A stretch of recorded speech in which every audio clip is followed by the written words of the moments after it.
화요일에 저녁 시간에 마드와이즈가 있는 날이면 아들 평안이와 함께 가끔씩 밤 마시를 나갈 때가 있습니다. 가깝게는 도계동 근처를 배회하기도 하고요. 조금 멀리 가면 시티7에 있는 곳들을 한 번씩 가기도 합니다.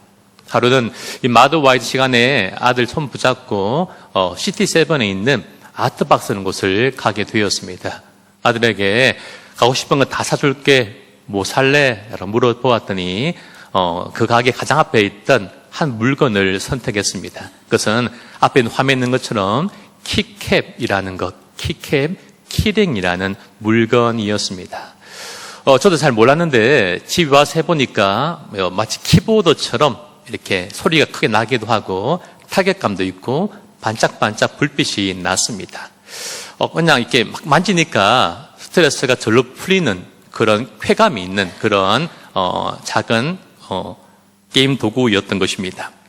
이 아들이 이 키캡 키링을 양손에 두 개를 붙들고 열심히 이렇게 만지더니 저에게 한마디 했습니다. 우와, 스트레스 풀린다라고 이야기했습니다. 만 5세의 아이가 스트레스가 뭐가 그렇게 많은지 물어서 참 우픈 그런 순간이었던 것 같습니다. 오늘도 밥을 먹는데 옆에서 이 키캡을 하고 있었습니다. 7월 23일자 광주일보 기사입니다. 제목이 이렇습니다. 딸깍딸깍 불안한 일상 달래는 직장인 학생 키캡 열풍이라는 기사였습니다. 잠깐 기사 내용을 읽어드리겠습니다. 최근 직장인과 학생들 사이에서 키캡 키링과 키랩 등 이른바 피제토이가 새로운 취향 소비로 떠오르고 있다. 가방에 달고 다니는 장식품을 넘어서 반복적인 촉각, 자극과 소리를 통해 심리적 안정을 얻는 심리 안정템으로 자리 잡고 있다. 한 매장 관계자는 이렇게 말했다.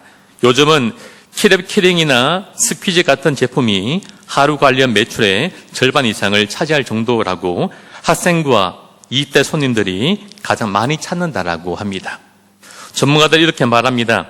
팬데믹과 전쟁, 경기 침체 등 불확실성을 경험하며 성장한 젊은 세대들이 작은 즐거움을 통해서 불안감을 해소하려는 경향을 보인다라고 신문 기사에 실려 있었습니다. 저는 이 작은 장난감이 불안함이 가득한 이 시대를 잘 보여주고 있다라고 생각이 됩니다. 한편 오늘 시편 34편의 표제를 보시면 이렇게 기록되어 있습니다. 다윗이 아비멜렉 앞에서 미친 채 하다가 쫓겨나서 지은 시라고 기록되어 있습니다. 이 짧은 문장 안에 한 인간이 겪을 수 있는 깊은 상처와 수치심과 두려움과 절망이 이 짧은 한 문장 속에 다 담겨져 있다라고 생각됩니다. 깊은 불안이 있고 거친 두려움과 한숨이 이 짧은 한 문장 속에 다 담겨져 있습니다. 다윗은 사울 왕의 끝없는 사류 위협을 피해서 도망치다 못해 결국 적군인 블레셋의 가드 왕 아기스에게로 피신하게 됩니다. 그러나 안타깝게 제가 탄로나게 되었고 다윗은 목숨을 부지하기 위해서 숨에 침을 흘린 듯 미친 척 하게 된 것이죠. 살기 위해서 생명을 보존하기 위해서 인간이 할 수 있는 가장 비참한 모습, 인간의 존엄성을 가장 바닥까지 보여주고 있는 모습이 바로 오늘 본문의 다윗의 모습이라고 생각됩니다. 그 순간 한 인간이었던 다윗의 마음은 어떻겠습니까? 아마 극한의 두려움과 뼈저린 수치심과 깊은 절망으로 그의 마음은 참 낙심하고 있었을 것입니다. 놀랍게도 다윗은 그 철저한 밑바닥과 철저하게 깨어진 자리, 낮은 자리에서 이 아름다운 찬양의 시를 그가 올려드리고 있습니다. 오늘 우리는 본문의 말씀을 통해서 하나님께 진짜 진정으로 가까이 하는 자가 누구인지, 그리고 하나님께로부터 보호와 구원을 받는 자가 어떤 사람인지를 함께 살펴보면서 은혜를 나누었으면 좋겠습니다. 특별히 오늘 말씀을 통하여 무던지 우리의 마음이 치유받고 회복된 은혜가 이 밤에 우리와 함께하기를 간절히 소망하며 축복합니다. 첫 번째는 이것입니다. 하나님은 마음이 상하고 통회하는 자를 가까이 하십니다. 18절 본문 말씀을 우리 다시 한 번 더 읽어 보시겠습니다. 유하는 마음이 상한 자를 가까이 하시고 충심으로 통회하는 자를 구원하시는 도다. 아멘. 세상은 강한 자를, 성공한 자를, 옷 잘 입는 사람을, 예쁘고 잘생긴 사람을, 상처 없이 완벽하게 곱게 자른 그러한 사람을 곁에 두려고 합니다. 그리고 혹여 그 사람의 약점이 노출된다면 그 사람을 즉시 비난하게 되고, 그 사람이 혹여 실패한다면 그 사람은 그 공동체에서 결국 도태되고 맙니다. 그래서 우리는 어떻게 합니까? 아프지 않은 척, 약하지 않은 척, 강한 척, 괜찮은 척 하면서 우리는 하루하루 버티면서 생존하고 있습니다. 그러나 우리 하나님은 이 세상의 기준과 다르게 우리들을 바라보시고 우리 한 사람 한 사람을 대하고 계십니다. 하나님은 마음이 상한 자를 가까이 하신다고 성경 우리에게 말씀하고 있습니다. 본문에서 상한이라는 이 단어는 단순히 슬프다는, 기분이 언짢은 상태 정도를 말한 단어가 아닙니다. 마치 질그릇이 땅에 떨어져 산산조각이 나고 찢어지고 파편화된 상태를 가리켜 상한이라고 성경은 말씀하고 있는 것입니다. 특히 이 단어가 이곳에서 수동 분사형으로 사용되고 있습니다. 무슨 말입니까? 내가 원해서가 아니라 불가항력적인 일로 인하여서 인생의 폭풍우와 뜻하지 않게 찾아온 질병과 가난과 관계의 단절과 이별 때문에 우리의 마음이 철저하게 묻어있는 상태를 말하고 있는 단어입니다. 더 나아가 튀어나오는 통회하는 자란 이 말과 우리가 연결해서 볼 때에 그 의미는 더욱더 깊어진다 하겠습니다. 이 단어는 딱하라는 단어인데 티끌처럼 낮아지다, 고통 속에서 뉘우치다라는 의미를 담고 있는 것이 바로 통회하는 자의 의미가 됩니다. 험난한 세상의 고통 때문에 아파할 뿐만 아니라 그 고난이라는 거울 앞에서 내 자신의 깊은 죄악과 자기 중심성과 철저한 무능력을 바라보면서 가슴치고 아파하는 것을 가리켜 우리는 통회한다라고 말하는 것이고, 그 통회한 사람을 가리켜 통회한 자라고 말하는 것입니다.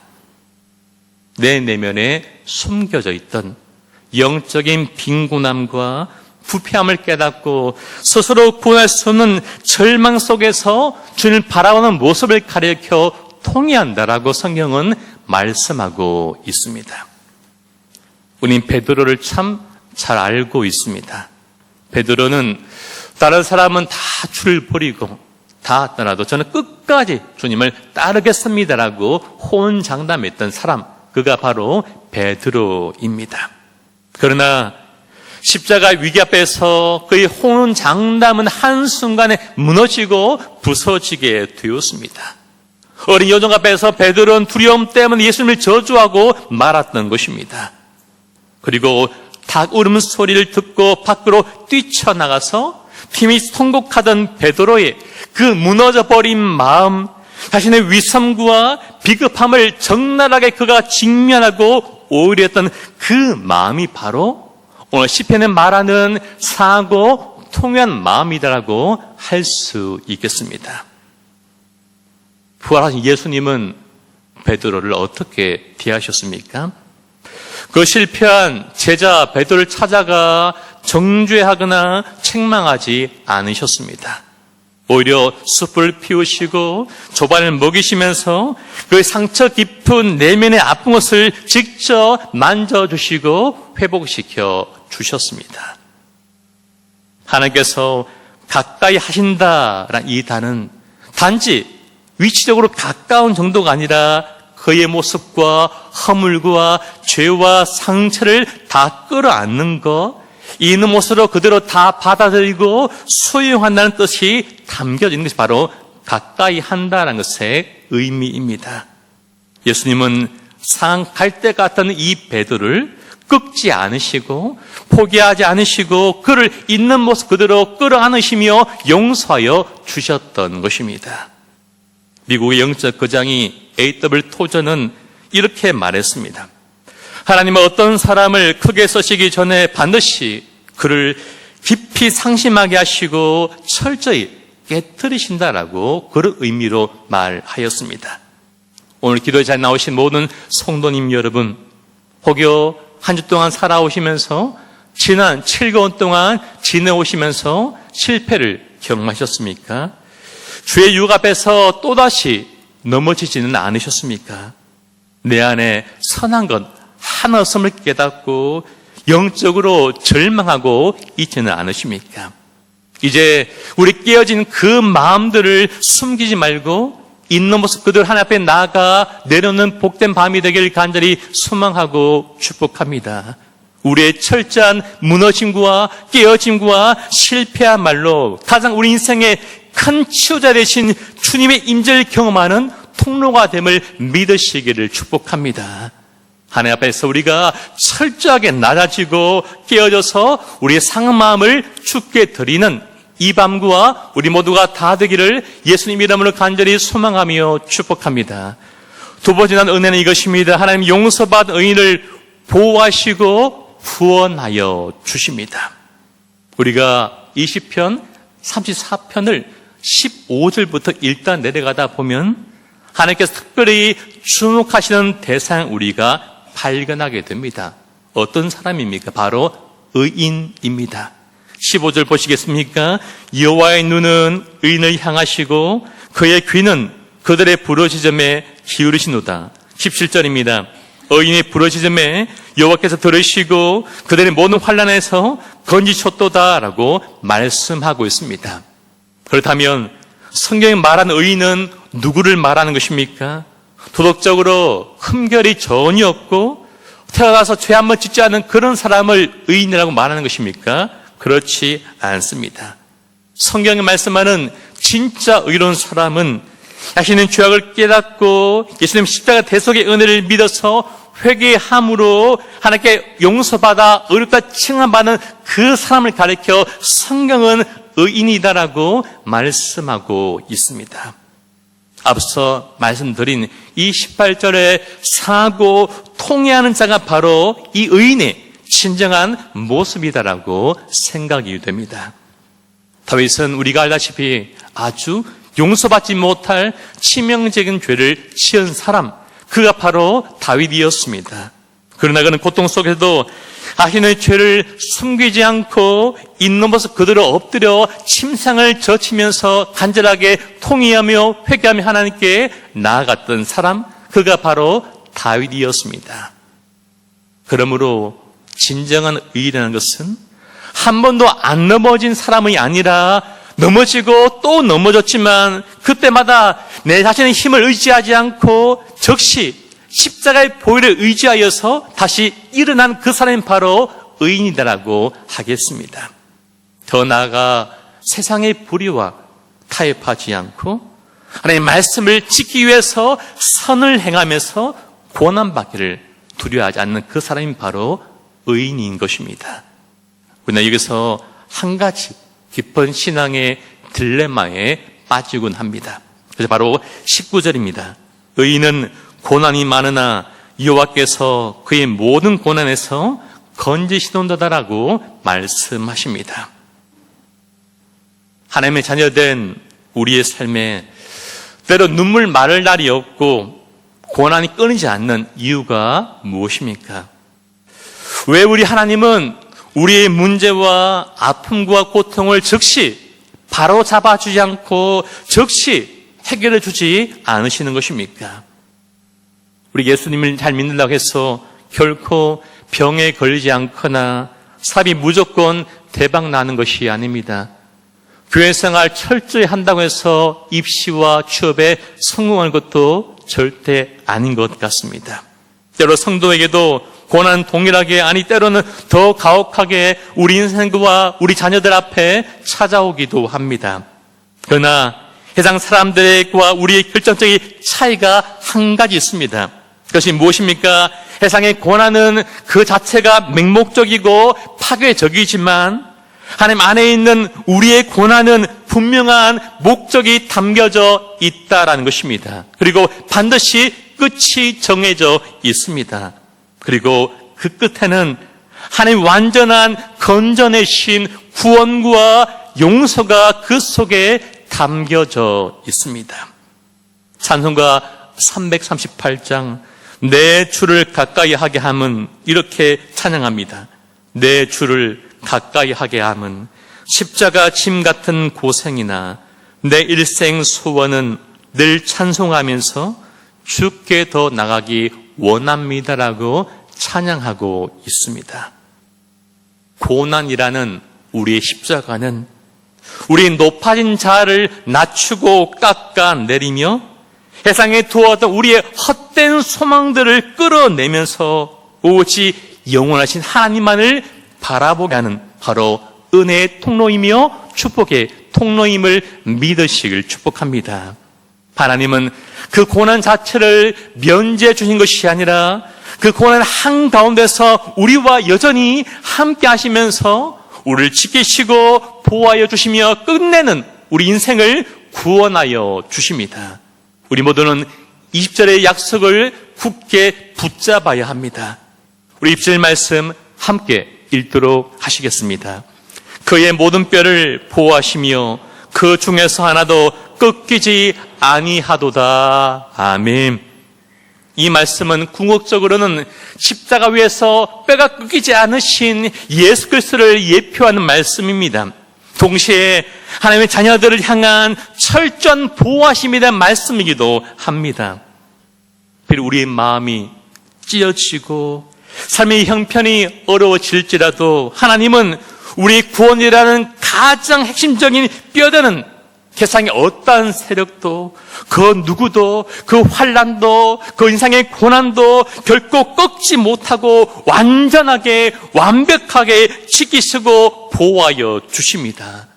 그러므로 사랑하는 새순의 성도님 여러분, 눈앞의 현실이 캄캄하고 막막하여서 때로 우리 가슴이 너무나 답답하지는 않습니까? 아무것도 할 수 없고 숨 쉬는 곳조차 너무나 힘든 경우가 우리 순간순간 우리에게 찾아오지 않습니까? 때로 매일 밤을 지새우기도 하고 새벽에 깨어나 다시 잠을 자지 못할 정도로 우리 안엔 두려움과 걱정과 염려로 가득하고 있지는 않습니까? 찬양 주만 바라볼지라는 이렇게 고백하고 있습니다. 하나님의 사랑을 사모하는 자, 하나님의 평안을 바라보는 자, 너의 모든 것 창조하신 우리 주님이 너를 얼마나 사랑하시는지, 하나님께 찬양과 경배하는 자, 하나님의 선하심을 닮아가는 자, 너의 모든 것 창조하신 우리 주님이 너를 자녀 삼으셨네. 하나님 사랑의 눈으로 너를 어느 때나 바라보시고 하나님 인자한 귀로서 언제나 너에게 기울이시니 어둠의 밝은 빛을 비춰주시고 너의 작은 신음에도 응답하시니 너는 어느 곳에 있든지 주를 향하고 주만 바라볼지라. 오늘도 고난 중에 있는 우리를 하나님은 변함없는 사랑으로 우리들을 여전히 아끼시고 사랑하시고 보호하여 주십니다.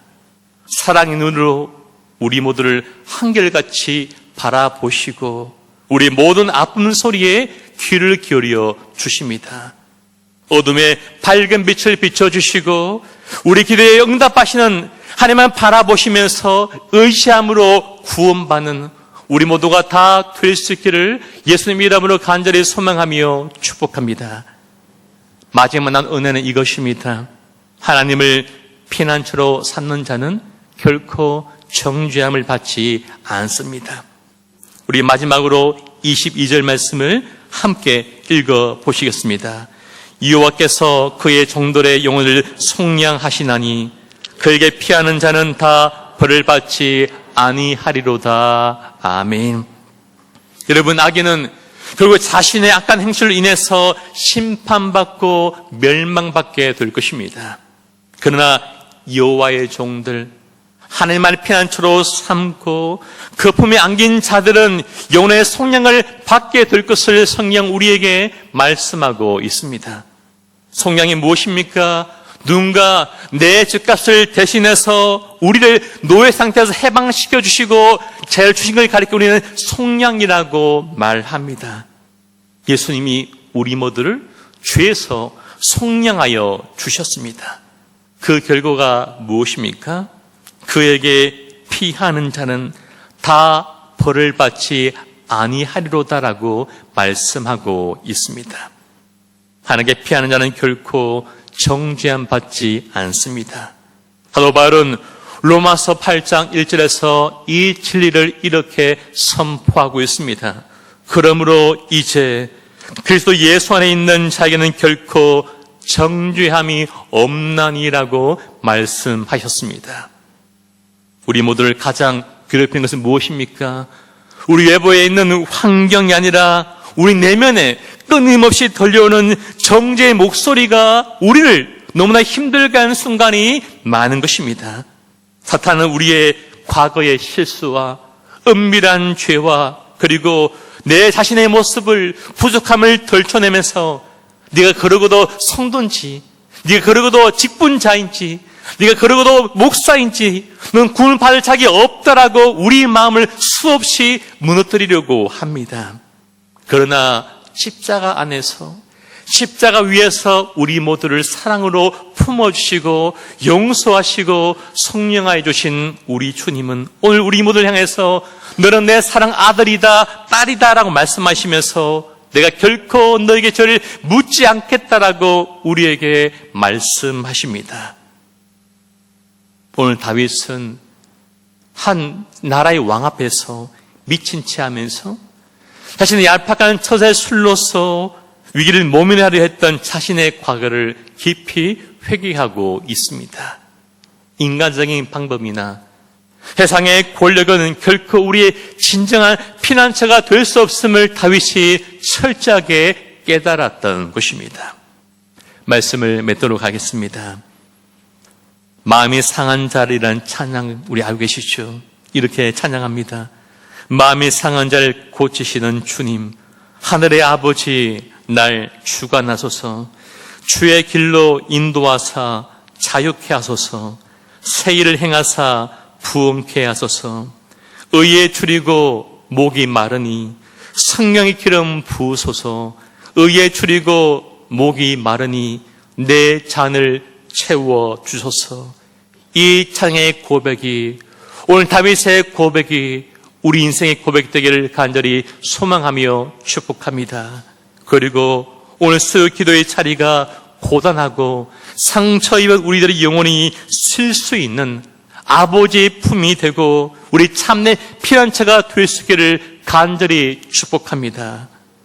오늘도 질병의 고통으로 참 힘드셨고 또 다른 내일이 찾아오는 것이 두려운 분 이 자리에 계시지 않으십니까? 감당할 수 없는 경제적 위기로 숨이 막혀오는 분 계시진 않습니까? 자녀의 문제 때문에 밤잠을 설치면서 눈물 짓는 성도님 이 자리에 계시지는 않습니까? 그렇다면 기도의 자리에 참 잘 나오셨습니다. 세상에 그 아픔을 숨기지 말고 상한 모습 그대로 주님께 기도하는 우리가 되기를 소망합니다. 오늘 밤 주님은 무거운 짐을 지고 상한 마음을 엎드린 우리 모두의 곁에서 이미 가장 가까이 와 계십니다. 우리 찢어진 마음을 당신의 따뜻한 품으로 안아주시면서 우리 모두에게 말씀하십니다. 내가 다 안다. 너의 상처를 알고 너의 두려움을 알고 너의 지난 마음을 알고 너의 무너진 마음을 내가 다 안다라고 말씀하시면서 내가 너의 죄를 용서하고 그 원한 손양에서 너를 구원하여 낼 것이라고 오늘 이 밤에 우리에게 말씀하여 주실 것입니다.